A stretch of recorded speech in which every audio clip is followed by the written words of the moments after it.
Баршаларыңызга сәлем. Бүгін сіздер көріп отқан жігіт 26 жасқа толып жатыр.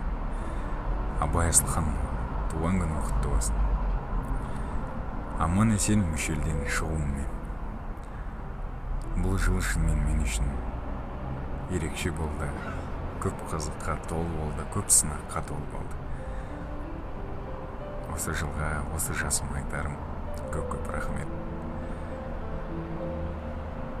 На самом деле я нашел себя. Я понял, кто я. Я понял, чего я хочу.